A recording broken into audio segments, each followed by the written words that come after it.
Oke pemirsa, saat ini saya berada di Taman Mathilda yang berada di kawasan Aspol Bina Brata, Banjarmasin Timur. Yang mana pada kali ini saya akan membacakan berita sepekan yang terjadi selama 1 minggu.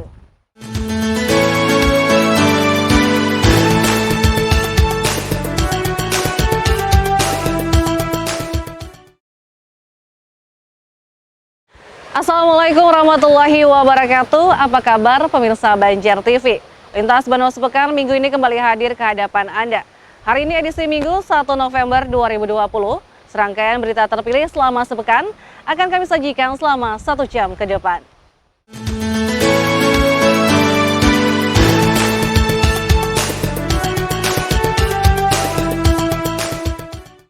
Pemirsa, sejak terlepas dari zona merah COVID-19, karenanya penegakan protokol kesehatan tetap digalakan.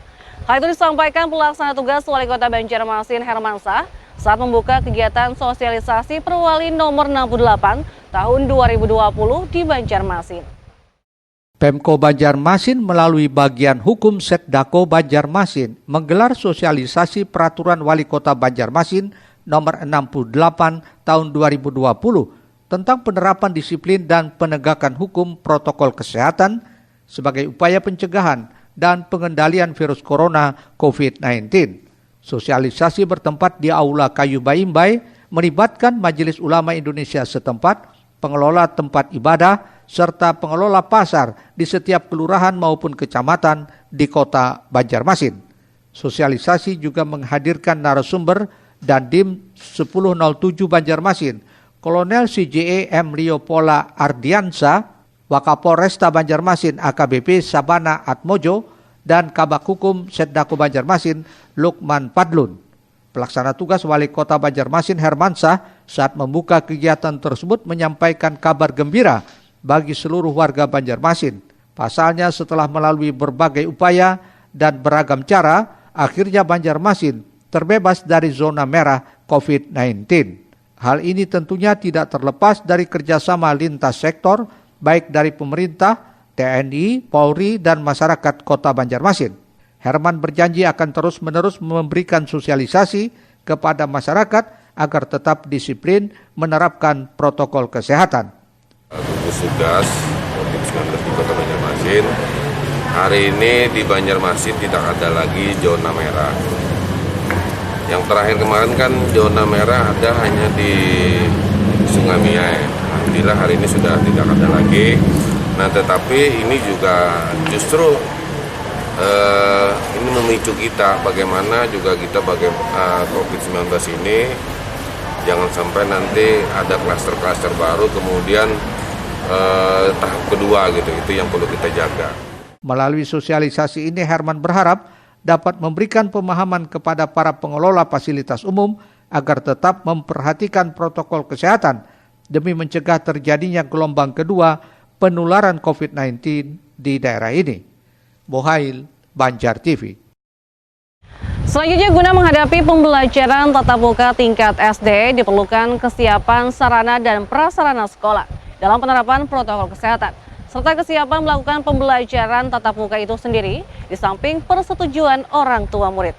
Sementara itu, Pemkab Banjar mulai mengkaji kemungkinan untuk membuka kembali pembelajaran secara tatap muka, dimulai dari kecamatan-kecamatan yang termasuk ke dalam zona hijau COVID-19. Dinas Pendidikan Kota Banjarmasin telah mengeluarkan surat edaran dan sosialisasi kepada para kepala sekolah tingkat SD sekota Banjarmasin tentang rencana pembelajaran tatap muka. Diperlukan kesiapan sarana dan prasarana sekolah dalam penerapan protokol kesehatan dan kesiapan melakukan pembelajaran tatap muka. Tak hanya itu, peran serta orang tua murid terkait persetujuan diberlakukannya pembelajaran tatap muka tersebut juga harus dikantongi pihak sekolah. Jika syarat tersebut telah dipenuhi, sekolah wajib mengusulkan ke Dinas Pendidikan Kota Banjarmasin untuk segera melakukan pembelajaran tatap muka. Sekalipun begitu, Disdik tak ingin gegabah dalam mengambil keputusan. Pihaknya selalu berkoordinasi dengan tim gugus tugas COVID-19 dalam permasalahan tersebut. Rencana jika bulan Desember pengajuan pembelajaran tatap muka dilakukan sekolah, Disdik akan melakukan peninjauan ke lapangan. Jika persyaratannya terpenuhi, awal tahun 2021 bisa dipastikan akan ada sekolah yang ditunjuk sebagai percontohan penerapan protokol kesehatan di sekolah dan siap melakukan pembelajaran tatap muka. Hal tersebut seperti disampaikan Kepala Bidang Bina SD Disdik Kota Banjarmasin Nuryadi kepada Banjar TV. Nah, ini perlu dijelaskan dulu sesuai hasil rapat daripada gugus tugas COVID yang dilaksanakan hari kemarin, hari Jumat. Terus ada semacam rekomendasi dari gugus tugas itu, antara lain adalah untuk di bulan minggu kedua November itu diutamakan dulu SMP. Nah, tapi tidak terlepas itu juga Dinas Pendidikan sudah memberikan edaran ke seluruh sekolah, kepala sekolah SD. Nah, rencananya oleh SD ini rencana memang di tahun 2021, tapi pelaksanaan piloting pelaksanaan itu akan dilakukan di bulan Desember.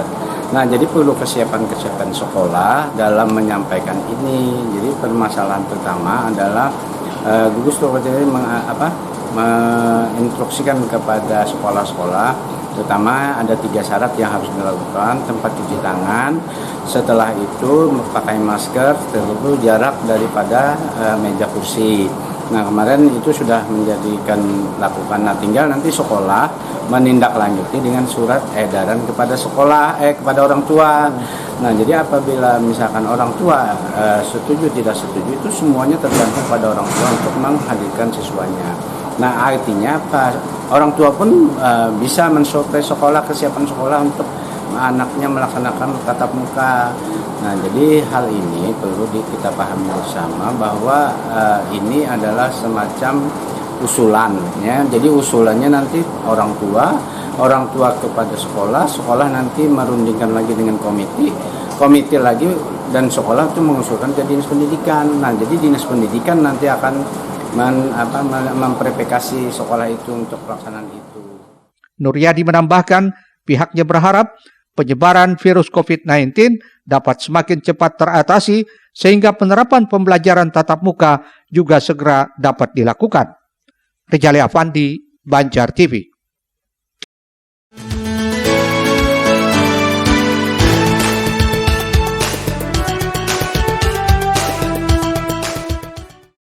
Makin gencarnya tuntutan orang tua untuk membuka kembali pembelajaran tatap muka membuat Pemkab Banjar melakukan persiapan untuk mengkaji kemungkinan membuka sekolah di kecamatan yang termasuk zona hijau COVID-19. Sesuai surat keputusan bersama dari Menteri Agama dan Menteri Pendidikan RI tentang proses pembelajaran tatap muka diperkenankan jika berada di zona hijau COVID-19. Selain itu ada persetujuan dari orang tua siswa serta kesiapan sekolah yang bersangkutan dalam menerapkan protokol kesehatan saat pembelajaran tatap muka.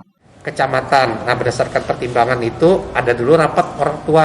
Selama orang tua tidak ada yang keberatan, maka proses itu akan berjalan. Dengan persyaratan pihak sekolah itu mempersiapkan agar pelaksanaan protokol kesehatan di tempat-tempat belajar tatap muka itu bisa dilaksanakan dengan baik, dan masa belajarnya juga ada bertahap kan, tidak seperti biasa dengan jadwal yang ini ada penyesuaian. Nah, ini sedang dipersiapkan oleh Disdik terkait dengan hal tersebut. Jadi ada banyak orang tua yang stres juga kan. Jadi rencananya ternyata orang tua tuh lebih susah ngajar daripada guru, anaknya juga stres. Ahmad Ramadhani, Banjar TV. Selanjutnya tetap menggunakan masker dan mencuci tangan, di samping menyesuaikan kapasitas kelas dengan jumlah siswa yang akan masuk jika pembelajaran tatap muka diterapkan. Pemerintah juga mempertimbangkan prokesnya agar siswa terhindar dari virus tersebut. Pemko Banjarmasin melalui Dinas Pendidikan sedang mematangkan skema sekolah tatap muka di tengah pandemi COVID-19. Rencananya bulan depan untuk tingkat SMP. Alasannya karena Banjarmasin tidak lagi berada di zona merah. Dengan hal tersebut diharapkan dapat menyiapkan skemanya dan para siswa yang akan masuk sekolah tetap harus melaksanakan protokol kesehatan. Artinya tetap menggunakan masker dan mencuci tangan, di samping menyesuaikan kapasitas kelas dengan jumlah siswa yang akan masuk jika pembelajaran tatap muka diterapkan. Selain itu ada penyesuaian jam pembelajaran dan materi pelajaran setengah dari kondisi normal, yakni 3-4 jam pelajaran per hari dengan per jam pelajaran 45 menit. Untuk itu memungkinkan proses pembelajaran dibagi 2 shift antara tatap muka dan daring, sehingga diharapkan sekolah tidak menjadi klaster baru. Beberapa hal tersebut disampaikan pengamat pendidikan di Banjarmasin, Dr. Hajar Kawi, yang merupakan Wakil Rektor 1 Uniska Banjarmasin kepada Banjar TV. Tentunya kita bisa dikatakan layak sesuai dengan edaran yang dari gugus itu kan, dari koordinator COVID itu menyatakan sudah bisa. Tapi kan itu kan kemarin kalau kita baca di surat kabar sudah ada kerjasama gitu ya antara beberapa instansi yang menyatakan bisa. Namun dari dinas tentunya perlu hati-hati juga, mengingat 50% yang virtual atau daring, yang 50% kan luring kan. Nah, jangan sampai nanti tatap muka 50%-nya, terus yang 50%-nya tidak ada, berarti kan pembelajaran baru 50%. Tentunya ini ada skedul baru jadwal pelajarannya, karena siswa turun tatap muka 50%, yang 50% tetap menerima pelajaran secara daring, kan begitu. Nanti yang daring besoknya turun, terus yang tatap muka hari ini balik daring lagi kan, berarti kan ada 2 jadwal. Berarti guru juga harus dibagi juga ini. Kalau matematikanya dulu satu kelas itu satu guru ngajarin, berarti ini kan jadi 2, yang satu tatap muka, yang satu daring gitu. Nah itu perlu diperhatikan. Kemudian diingatkan kembali, diutamakan adalah kesehatan. Maka itu siswa-siswa yang dilihat ada gejala apa gitu ya, panas atau apa, itu diminta istirahat saja dulu di rumah gitu. Kemudian prokesnya harus ketat gitu di sekolah. Kan ini orang banyak, jangan-jangan terjadi nanti kluster di sekolah, ini yang membahayakan bagi kita. Ya utamakanlah keselamatan ya. Memang masalah pendidikan kita ini jadi kendala kan, ada satu tahapan lah, satu ketinggalan kita kurikulumnya, proses pembelajarannya, sehingga jangan sampai terlalu jauh ketinggalannya, kita lebih baik turun, tapi tadi yang diutamakan keselamatan. Jarkawi menambahkan, jika tatap muka benar diberlakukan, agar pemerintah juga mempertimbangkan prokesnya agar siswa terhindar dari virus tersebut. Rijali Apandi, Banjar TV.